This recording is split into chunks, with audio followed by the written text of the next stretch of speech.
Welcome to Positively Muskegon. It's Andy O'Reilly, and today I am at the home of the Grenell family up in Twin Lake. This is Michelle and Justin Grenell. We are here today to talk about their son Nathan. And, Nathan's got a little bit of a rare thing going on. It's Rare Disease Day when we're taping this here, and it's a nationwide observance. Yep, nationwide observance. And I'm not going to pretend I know a thing about what's going on with this kid, because like any parent with a child with a rare disease, now we talked before we came on, that we've got a granddaughter that's got a pretty remarkably rare disease as well. And to be around her parents and be around the kid and everything else, one thing that parents with a child with a rare disease have is a language that a dope like me cannot even comprehend, because you guys are in this thing 24/7, 365. Tell me a little bit about Nathan and what he's got going on.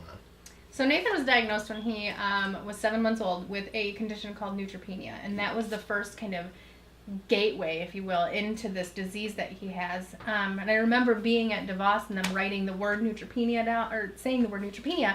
And I said, I'm going to need you to write that down on the board, because I have no idea what you're talking about. Right.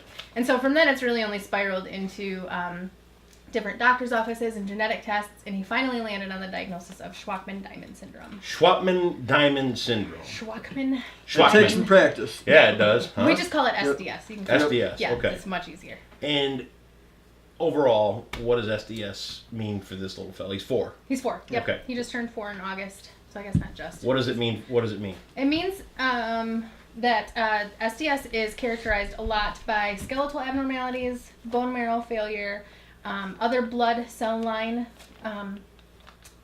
deficiencies, pancreas issues, and cognitive defects. Okay. Like ADHD and autism. So there's a lot for this little guy to deal with. Yeah. And a lot for you guys as parents to have to try and... Not as much he has going on, but yeah, it was a little difficult at first, definitely. Still is from time to time. Yeah? He's definitely, Well, I can't... Told you we were right there at their house. We got the cat and everything. We do it live. That's how it works. So anyway, as you were saying. So in order to be diagnosed with Shwachman-Diamond syndrome, it requires 2 genes, one from each of the parents. Yep. And then, but there's 10% of the Shwachman-Diamond community that is that they're not genetically confirmed, and that's where Nathan falls. Is that he only has one of the markers, whereas he needs 2 to be. See ya, kitty. Fully diagnosed. So he is clinically diagnosed. Yes. Yeah. And they have a team in Boston that is Cincinnati, Boston. They're not here. They're not here, no. Right. No. All of his main doctors are here, though. Right. That's trying to figure out all these clinical kids. Yep. That present everything, have 1 gene mutation, and Lego movie. That's the they're best trying part. to figure out what's going on with these ones too. Yeah.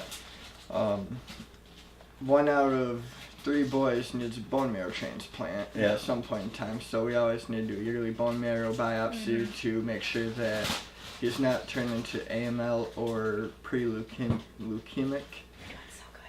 That's so good. This is such an improvement from the... Yeah, This is tough stuff. Even yesterday, I know. And you know, I mean, you got to be out working, I'm sure. Yep. You're home, so I mean, you've got a lot of time to research this Just stuff. the brains. Yeah, well, and that's the way it goes. He's I mean, I got one of those too. Trust me, brains and the looks in my case, you know. But I mean, so here you are. You're plunged into this situation with this kid. Mm-hmm. You've got all this education you've got to get. Mm-hmm. You've also got a kid to raise. You've got another daughter who is, right here off camera. She's kind of doing her thing around. You got a couple of cats. You've got all this stuff, and Don't jump up there. you keep working for a cure, some treatment, some help, and there's really no funding for any of this stuff, or Nope. Most of the funding comes from the patients and their families and close friends, because there is fundraising. There is no big celebrity that goes around to do 5K through SDS. Right. You know, it's families and their friends. I don't even think we have a ribbon color, like a cool ribbon color. No. Close thing is zebra for rare disease, which what today is Rare Disease Day. Right. So, as this progresses through this kid's life,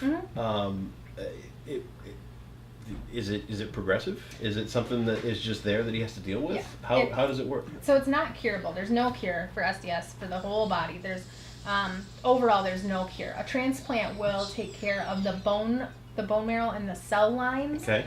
But even then, you run a huge risk of complications with graft versus host disease, Sure. which is extremely common in our SDS kids who go to transplant. And it's basically a fancy name for a hot mess that just, like, your body's trying to fight what you're putting into it. So it comes out in awful rashes and gut issues. The only thing he possibly might outgrow is his pancreas issues. A lot of SDS patients do end up outgrowing that. Yeah. But other than that, that's it. There's no is. coming back from it. Not yet. Not yet. We're not giving Not up yet. hope. Nope. Not yet. Because, you know, I stay up late at night now because I don't have to get up at 3 in the morning for work. But I watch a lot of shows on genetic research and things like that. And I think that, you know, we're getting to the point now where there may be some hope. Yeah. I hope. Definitely. You know, and that's all we can really do. They actually just discovered a new SDS gene this last year. Really? That was huge. So now That's I cool. think there's 2. So we treat. Yep. And we help, Mm-hmm. and we research, and we do what we can. And you've got some stuff going on right now. First of all, let's talk about the swabbing thing. Yeah, so swabbing it's kind of a weird word, and people look at you like, what do you want to do to me? So there's a national bone marrow registry that we are huge advocates for getting people on, because it's not commonly known. It's not a box on the driver's license that says, would you like to swab? Right. So we have to go out and do this. The Be the Match is huge in going out and getting people to swab. And all it is a Q-tip in your cheek for 2 minutes. And it's 4 Q-tips. Right. And then if you get called, 1 in 430 people will get called to be a bone marrow donor. And then all it is, it's either a draw from the arm or a procedure from the hip, which is what Nathan goes through every year. You go under anesthesia, you get some bone marrow out, and it feels like you kind of hit your hip for a couple days. That's it. And that's a cure for that's the cure. You that's, just saved that's what we got. just saved somebody's life. You just saved somebody's life. Doing and that all simple it was thing. was a Q-tip and some needle pokes. That's it. Yeah, that's it. Piece of cake. A lot of people, we hear a lot, you know, if you had $1 million, what would you do? And a lot of people say, well, I'd cure cancer. I'm like, but you don't need $1 million. Yeah. You just need to be swabbed. You just need to donate marrow. You just need to go out and if you can't donate marrow, because there is a lot of health complications that prohibit you, and also age. You have to be under 44. Right. So, then advocate. Go out and say, hey, I know this guy. He needs a bone marrow donor. A lot of donors in the registry are Caucasian. Yep. And then followed by that is African American. Yep. So like a couple of our friends have Native American descent in their genes, and they have no matches. Really? Not a single one. No blood, no cord blood, no bone marrow, nothing. So they're out and they're advocating every day for it. You've got some events coming up where people are going to be able to actually come and be swabbed and see if they can be a part of this. We do. We're going to put the link for the registry here on Positively. Yeah, because you can always go if you're not a people person, or you don't like to go out in public, or you're homebodied, whatever. There's always a link, and they'll just mail it to you, and then you mail it back, and so you're it's there. easy as that, and then you're there. You don't have to see anybody or talk or get asked weird Hermits. questions. If you're a hermit, you can do this. Yes. Other than that, we'll be at the Lumberjacks game on the 17th for the Be the Match night for Nathan. Okay. And then we'll be swabbing people. And we'll also be there on the 31st for the Jacks Fight Cancer night. Yep. As well, swabbing people. Funny, I'll be there both nights too. Well, isn't that funny how we'll that works? probably see you They don't there. give me a Look for a paycheck table. unless, I know, they don't give me a paycheck unless I show up. Funny how that works, Oh right? yeah, they like they like Will you they to do give your us a job. paycheck for showing up? I know, right? Yeah. No, they're going to find you a cure. We're going to work on that. I'll take it. Better than a paycheck. Trust me on Much this better one. than a paycheck. Does he live a normal childhood? He does. He lives pretty normally. Yeah. We stay in isolation a lot during the flu season because Well, it's scary and a lot. So Nathan, just another part of him, he doesn't hold his vaccine titers. So we're huge advocates for vaccinating your kids. And I know there's some people that don't like to vaccinate some their kids, people, yeah. and to each their own. But just so you know, he relies on that because he does not hold immunities to it. So like the flu strain going around this year was causing pneumonia in a lot of kids. And he does not hold the titers to fight that off. Right. And so that's a hospital stay for him. That's breathing treatments around the Because clock. we were going to do this a week ago, and you said he had a little fever, Yep. and it's like, stay away. Nope, shut down. Exactly. It's like Yep. our house gets shut down. We have, I don't know if you noticed when you walk in, but we have a sign, and we have like 4 bottles of hand sanitizer, and we have masks and gloves everywhere because I noticed the smelling little potpourri thing. Oh, That's yeah. what I noticed, yeah. it's pretty good. That's good too. We like to run those all the time because it makes us feel Cheap. like we're cleaning or Yeah, something. yeah, You know, all zen. for sure. That's me. It's definitely. But other than that, it was a pretty normal childhood. We do homeschool because of the germs and because he's got some delays, and we're not quite confident with sending him to a public school yet. But other than that, we go to the playground. We just do things kind of opposite. So like on nice days where everyone's like, today it was like 56. They're like, we're going to the playground and the slides. I'm like, we're going to the play place because nobody's gonna be there. That's the best time to go. And so like in the winter they get forced to play outside. I'm like, no one's at the playground right now. That's right. So as normal as can be.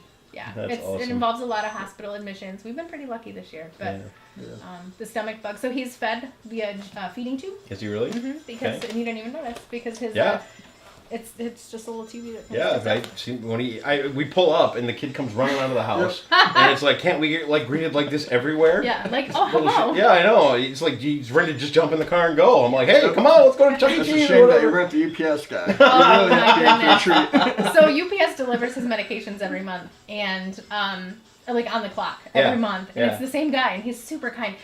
And Nathan runs out every week or every time he's here to greet him. He's like, hey, it's me, Nathan. How you doing? Yeah. The UPS guy's giving him calendars and hats and flashlights. And then the most recently, I had called UPS to just like thank them for because people don't hear thank you enough. And the guy in the customer service line, he's like, let me send your kid a truck. And so then here comes this UPS truck in the mail in a UPS truck, and it was like, I don't know if there's any topping that one. Yeah, my dad retired from UPS, and he's got 100 of those stories through his career at UPS. He worked there his whole life. Yeah. I mean, if you think about it, Nathan doesn't go to school. He doesn't. We have we do Awana, or we do like church at like Sunday school, but he doesn't really have any friends. So when you pulled in, he's like, my friend's here, I have to go. And I couldn't even like stop and say, Nathan, please put shoes on. He turned around and said, oh, I forgot my boots. Yeah.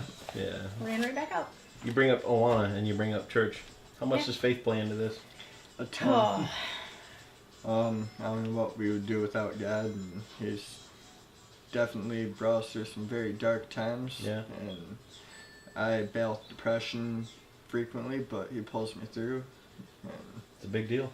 Yeah, it really is. If we didn't have our faith, I don't know where we'd be which is kind of funny because you think when something bad happens, you're like, who's the first person you blame? But we've seen so many cool things come from this. We've seen relationships mended. Yeah. We've seen, we've been all over the country, and that's entirely because of his disease. Now, I'm not saying like, thanks, Rock Diamond, for letting us travel the world, but like we've been to conferences out in Seattle and Boston and in Maine, and we go back to Maine again this year because there's a special needs camp. We go out there too every other year. Camp Sunshine. Very cool. It's worth the 18-hour drive. I wish you guys the best. I thank you for taking a couple of minutes to share your story with us. The 17th, and then on the 31st, we'll see you at the Lumberjacks games. All the links are going to be right here if you want to help this little guy. Nathan, where are you? Hey, Nathan, come here, buddy. Hey, come here a minute. I want you to meet this guy before we wrap things up. If we can get a quick look at this guy. Come on over here for a minute. I have videos on my phone. I want you to look over here at this camera and say hi to everybody. Can you stick your face? There he is, right there, Nathan. Wave at everybody. You want to make a funny face? No, he's gonna play shy. Yeah, that happens too. I'll do the cheeky The Grenell eyebrows, family too. is up here in Twin Lake. Nathan's playing shy for right now. If you want to help him out, follow those links right here on Positively Muskegon. We'll plan on seeing you at the Lumberjacks game. Be ready to be swabbed. Do what you can to help these great people out. And we'll keep following this story throughout the years right here on Positively.